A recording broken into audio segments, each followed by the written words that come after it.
먼저 1장에서 오늘 말씀 이전인 10장 10절까지의 내용을 보면 이 시내산에 머물렀던 이스라엘에 대한 말씀이 있습니다. 그리고 오늘 본문인 이 10장 11절부터는 이스라엘 백성이 이제는 모압 평지로 향하는 이 광야를 장소적인 배경으로 하고 있습니다. 오늘 본문은 이 가나안 땅을 향해 이 첫 발을 내딛는 그 이스라엘의 모습들을 잘 보여주고 있습니다.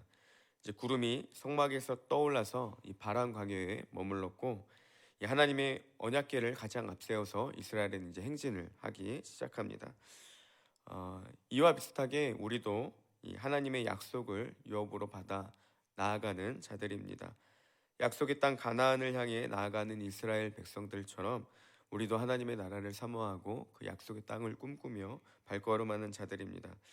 그래서 가나안 땅을 향해 나아가는 그 첫 발을 내딛는 이스라엘의 모습을 통해서 우리도 어떻게 나아가야 되는지를 잠시 살펴보려고 합니다. 첫 번째로 하나님을 온전히 신뢰하고 따라야 합니다. 시내산을 떠나 가나안으로 향하는 그들의 발걸음이 쉬운 길은 아니었습니다. 하지만 하나님께서 이제 이스라엘의 그 진영 한가운데 계시기 때문에 그들은 비록 힘든 길이지만 두려움 없이 그 길을 걸어가는 것을 볼 수가 있습니다.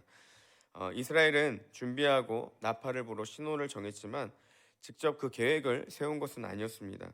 그들의 섬과 나아감, 그러니까 멈춤과 출발은 오직 하나님께서만 작정을 하셨습니다. 이 약속의 땅을 향하는 이스라엘의 발걸음을 하나님께서는 온전히 인도하셨듯이 우리도 믿음으로 하나님의 그 약속의 땅을 향해 나아갈 때 하나님의 온전한 인도하심을 받는 것이 무엇보다 중요하다라는 사실입니다. 성경을 보면 간혹 우리의 삶과 좀 동떨어지다라고 생각되는 경우들이 많이 있습니다. 예를 들어 시편 24편 말씀을 묵상하면서도 여호와는 나의 목자이신 내게 부족함이 없으리로다. 여호와가 나의 목자이신 것은 맞는데 문제는 뭐냐면 여전히 우리는 현실 가운데 이 말씀과 달리 부족함을 느끼고 살아간다라는 것이죠. 말씀이 잘못됐다라고 하기에는 너무나도 믿음이 없어 보이는 것 같고, 그렇다고 맞다라고 하기에는 현실과는 너무나도 동떨어진 부분들이 있다라는 겁니다. 그리고 또 주 예수를 믿으라 그리하면 너와 내 집이 구원을 얻는다라고 했는데, 주 예수를 믿을 때 내가 구원받는 건 알겠는데 내 가정까지도 구원받는다라고 이야기를 하기에는 뭔가 좀 현실과는 다른 부분들이 있다라는 것이죠. 왜 이런 현상들이 나타나냐라는 것입니다. 삶에서 하나님의 말씀이 나타나지 않는 이유, 여전히 현실과 동떨어지다라고 생각되는 이유는 간단합니다. 우리가 온전히 그 말씀을 믿고 그 약속을 붙잡고 있지 않기 때문입니다. 하나님이 구름 기둥으로 이스라엘 백성들을 인도하셨을 때 그것이 하나님의 인도하심이다라고 믿고는 있지만 여전히 의심하며 주변 환경들을 바라보고 자신의 잣대로 판단하며 나아가는 사람들은 이 하나님의 온전한 인도하심을 받을 수 없었고 따라갈 수 없었다라는 겁니다.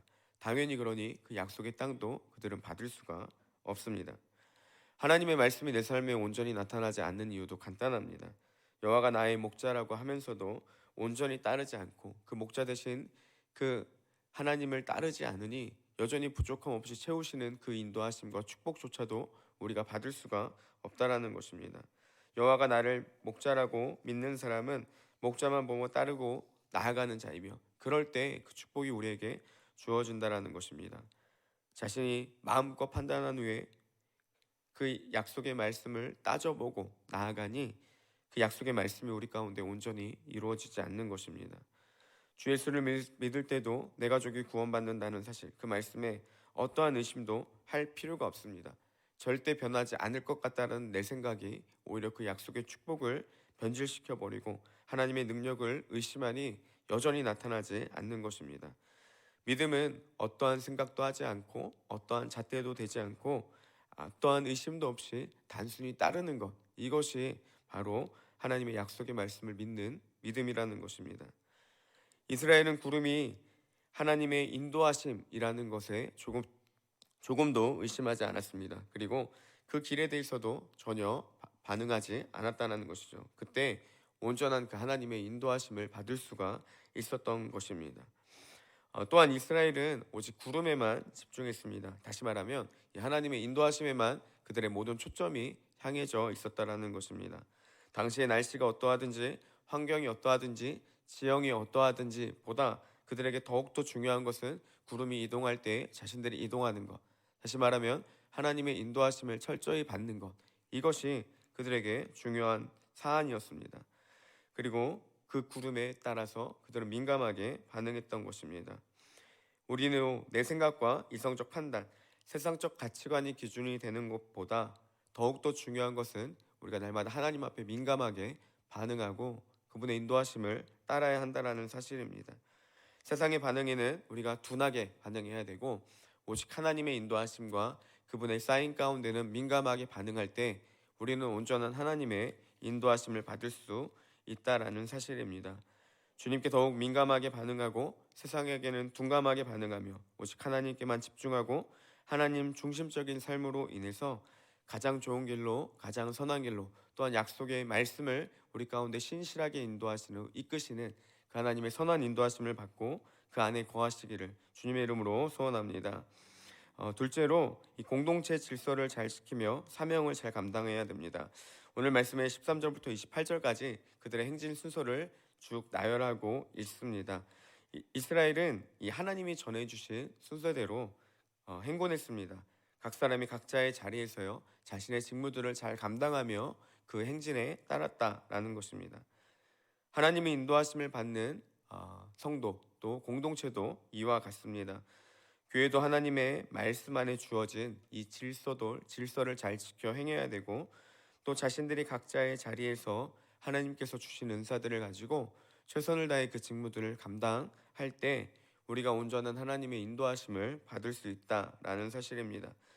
몸의 각 부분이 각자의 역할을 감당할 때, 그러니까 몸의 모든 기능들이 잘 움직일 때 우리가 건강을 이룰 수 있는 것처럼 교회도 마찬가지입니다. 몸의 모든 부분들이 잘 감당하며 자신의 역할들을 해야 건강한 몸, 건강한 교회가 될 수 있는 것입니다.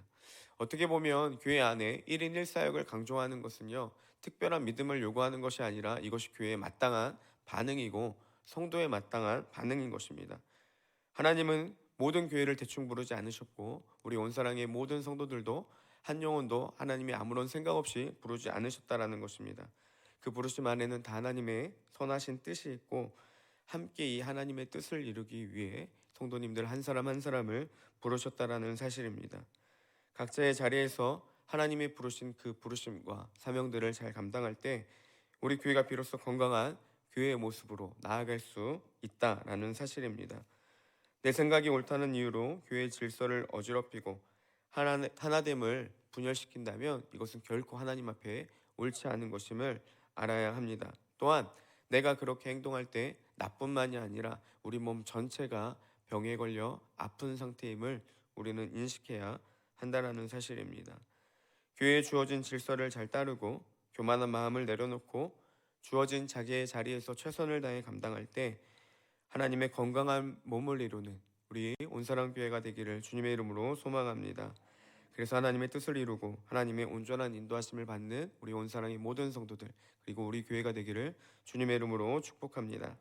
네, 마지막 셋째로는 주어진 자리에서 최선을 다해야 한다라는 사실입니다.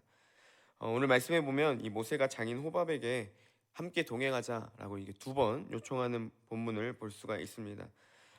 모세가 그렇게 호밥을 동행하자고 요청했던 이유는 그가 광야의 지리를 잘 알고 있던 자였기 때문입니다. 모세는 물론 이 온전한 그들의 모든 행진이 하나님의 인도하심이 있을 거라는 믿음과 확신은 있었습니다. 그리고 온전히 그렇게 하나님을 따르던 자였습니다. 하지만 모세는 거기에만 머문 것이 아닙니다. 자신이 할 수 있는 최선의 것을 행했고 그것들을 통해서 하나님의 그 사명들을 감당했다라는 사실입니다.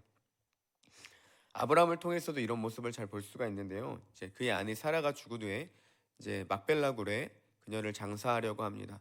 그때 이제 당시에 그 땅은 해쪽 속이 가지고 있는 땅이었는데 그들은 아브라함을 존중해주는 척하면서 자신들이 말도 안 되는 흔히 말하는 바가지 가격을 그들에게 제시를 합니다.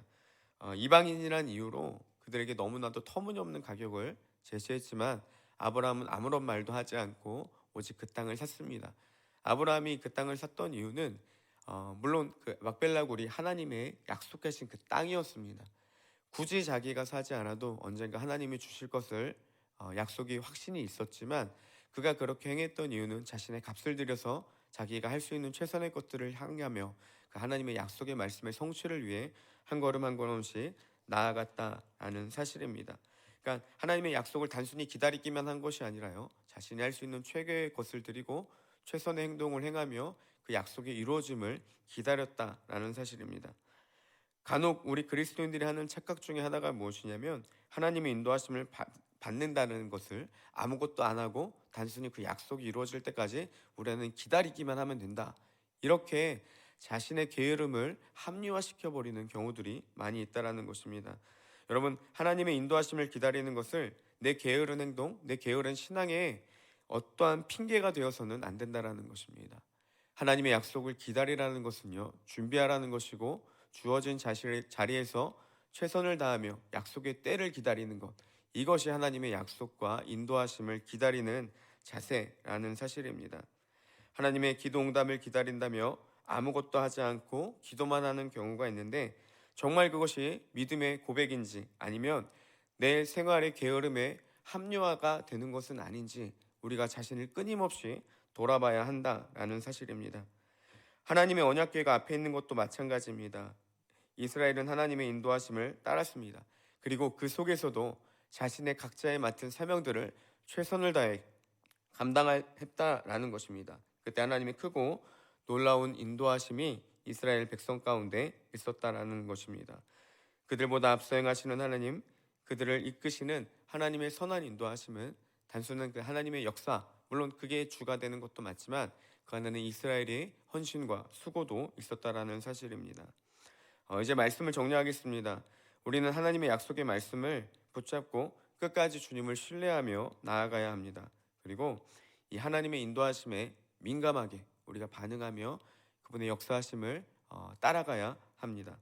또한 우리에게 주어진 공동체의 질서를 잘 지키고 각자의 직분들을 잘 감당하며 최선을 다해 사역해야 되고, 마지막으로 약속의 성취를 위해 자신이 할 수 있는 최선의 것들을 드리며 이 약속을 함께 성취해 나가기를 원하시는 그 하나님과 동행하는 귀한 은혜로 우리의 삶을 드려야 한다는 것입니다.